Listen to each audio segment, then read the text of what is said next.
Hi అండి. అందరికీ నమస్కారం. అందరూ ఎలా ఉన్నారు? ఏం చేస్తున్నారు? నాకైతే ఇంకా బయట పనైతే అయిపోయింది. ఇంక ఇప్పుడు వంట చేయాలి. ఈరోజు మా పిల్లలు గోబీ రైస్ అడిగారండి. అది ప్రిపేర్ చేస్తున్నాను. మన ఇంట్లో ఉండే వాటితోనే ఈజీగా చేసుకోవచ్చండి. అది ఎలా అనేది ఇప్పుడు నేను చేస్తాను. మీరు కూడా చూడండి. మీకు నచ్చితే ట్రై చేయండి. క్యాలీఫ్లవర్‌కి చుట్టూ వచ్చే కాడలు అవన్నీ కూడా తీసేసి కట్ చేసుకుంటున్నాను. ఈ క్యాలీఫ్లవర్ ముక్కల్ని మనం మీడియం సైజులో తీసుకోవాలి. మరీ పెద్దవి కాకుండా అలాగని మరీ చిన్నవిగా కాకుండా మీడియం సైజులో తీసుకొని నీళ్లు బాగా తెరలనిచ్చి ఆ వాటర్‌లో వేసి పక్కన పెట్టామంటే మనకి చక్కగా అందులో ఏమన్నా డస్ట్ ఉంటే క్లీన్ అయిపోతుంది. తర్వాత శుభ్రంగా కడిగి ఒక ప్లేట్‌లో తీసుకోవాలి. ఈ వేడి నీళ్ళలోనే కొద్దిగా ఉప్పు కూడా వేసానండి. ఉప్పు కూడా వేసుకొని క్లీన్ చేసుకోండి. ఇప్పుడు ఇందులో కావాల్సిన ఇంగ్రీడియంట్స్ వచ్చి పచ్చిమిరపకాయలని 2 చిలుకలుగా చేసి తీసుకున్నాను. 2 ఉల్లిపాయలు తీసుకున్నాను. అలాగే ఒక టమాటా. బీన్స్ వచ్చి సన్నగా తరిగి తీసుకున్నాను అనమాట. మిరియాలు వచ్చేసి దంచుకొని మెత్తగా పొడి చేసుకొని తీసుకున్నానండి. ఇవన్నీ కూడా తీసుకొని పక్కన పెట్టుకున్నాము. ఒక ప్లేట్ తీసుకొని 2 టేబుల్ స్పూన్ల బియ్యం పిండి, అలాగే 2 టేబుల్ స్పూన్ల కార్న్‌ఫ్లోర్ అండి, అలాగే 1.5 టేబుల్ స్పూన్ గోధుమ పిండి అనేది తీసుకుంటున్నాను.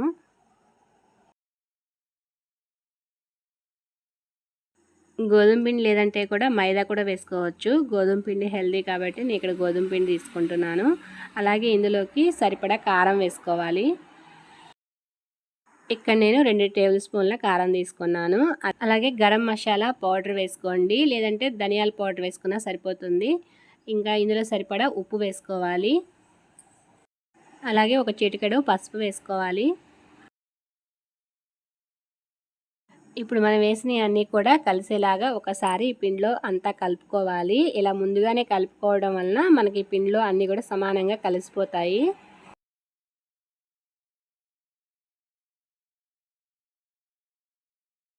ఇలా కలిపిన తర్వాత ఇందులో నీళ్లు పోసి కొంచెం కొంచెంగా పోసుకోవాలి. మరి జావగా కాకుండా అలాగని ఫుల్ టైట్‌గా కూడా ఉండకుండా పిండి కొంచెం మోయనంగా చూసి కలుపుకోవాలి.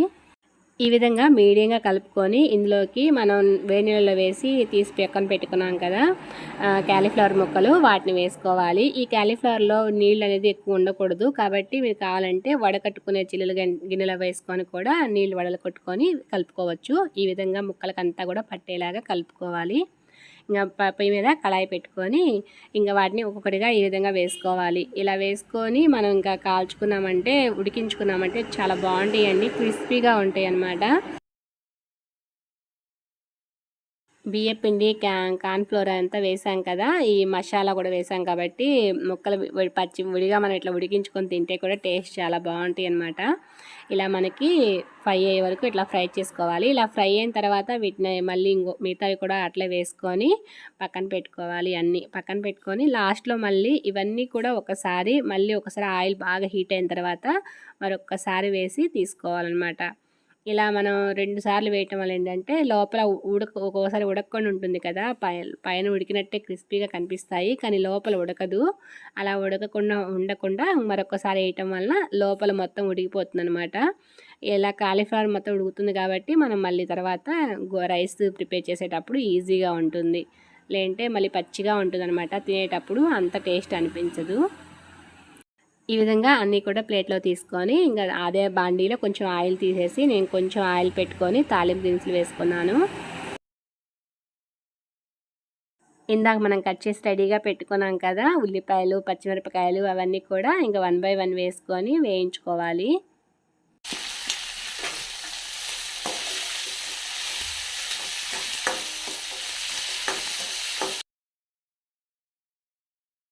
ఉల్లిపాయలు, పచ్చిమిరపకాయలు వేగిన తర్వాత మనం బీన్స్ కట్ చేసుకున్నాం కదా, ఇవి మనకి పచ్చిగానే ఉంటాయి కాబట్టి వీటిని బాగా సన్నగా కట్ చేసుకోండి, త్వరగా మగ్గుతాయి. పెద్దవైతే త్వరగా మగ్గవన్నమాట. నేను ఇక్కడ సన్నగా కట్ చేసి వేసుకున్నాను. ఇప్పుడు ఇందులో అల్లం వెల్లుల్లి పేస్ట్ అండి, ఫ్రెష్ పేస్టు, ఇది వేసుకొని కలుపుకోవాలి. అలాగే కొంచెం పసుపు కూడా వేసుకుందాము తాలింపులోనే. ఇవన్నీ కూడా ఒకసారి కొంచెం అలా మగ్గేలాగా కలబెట్టుకోవాలి. ఇదంతా కలబెట్టిన తర్వాత మనకి ఇంకా టమాటా ఒకటి ఉందండి కట్ చేసింది, దాన్ని కూడా వేసుకుందాము. ఇంకా ఈ టమాటాలు అలాగే మనం వేసిన బీన్స్ మగ్గటానికి ఇంకా మూత పెట్టి ఒక 2 నిమిషాలు మగ్గబెట్టామంటే చక్కగా మగ్గిపోతాయి. ఇక్కడ నేను ఉప్పు వేయటం మర్చిపోయానండి. మీరు కొంచెం ఉప్పు చల్లుకొని పెట్టుకోండి. నేను తర్వాత వేశాను. ఫస్ట్ వేయటం మర్చిపోయాను అనమాట. ఉప్పు చల్లటం వల్ల ఏంటంటే త్వరగా మగ్గుతాయి అనమాట. ఎక్కువ టైం పట్టకుండా అడుగు మాడకుండా ఉంటుంది ఉప్పు చల్లటం వలన. కొంచెం చల్లండి, లాస్ట్లో మళ్ళీ కావాలంటే చల్లుకుందాము. మధ్య మధ్యలో మూత తీసి కలుపుకుంటూ ఇలా 2, 3 సార్లు అలా తిప్పుతూ ఉన్నామంటే త్వరగా మగ్గిపోతాయండి అడుగు మాడకుండా. మగ్గిన తర్వాత ఇక్కడ నేను మిరియాల పౌడర్ దంచుకొని పెట్టుకున్నాను కదా, అది వేసుకున్నాను. అలాగే గరం మసాలా పౌడర్ కొద్దిగా, అలాగే ధనియాల పౌడర్ కొద్దిగా, ఈ 2 కూడా చల్లుకోవాలి. రెడీ చేసి పెట్టుకున్న క్యాలీఫ్లవర్ ముక్కలు ఉన్నాయి కదా, వాటిని వేసుకోవాలి. ఇవన్నీ కూడా ఒకసారి తాలింపులో అంతా కలిసేలాగా కలుపుకోవాలి.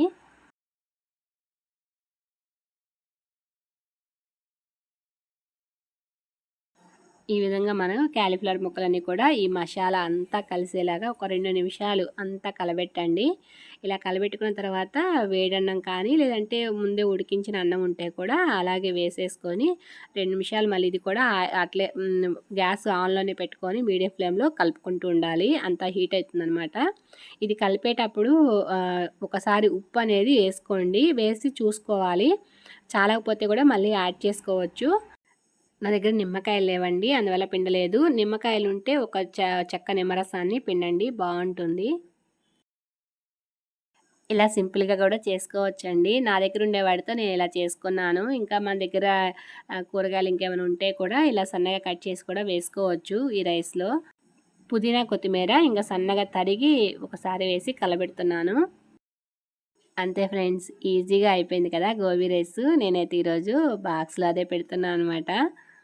ఒకసారి ట్రై చేయండి. మీకు ఎలా కుదిరిందో నాకు కింద కామెంట్ ద్వారా ఫీడ్బ్యాక్ చేయండి. నేనైతే నా దగ్గర ఏ కూరగాయలు ఉంటే వాటితో ఇలా అప్పుడప్పుడు చేస్తుంటాను అనమాట. మీకు నచ్చిందని అనుకుంటున్నాను.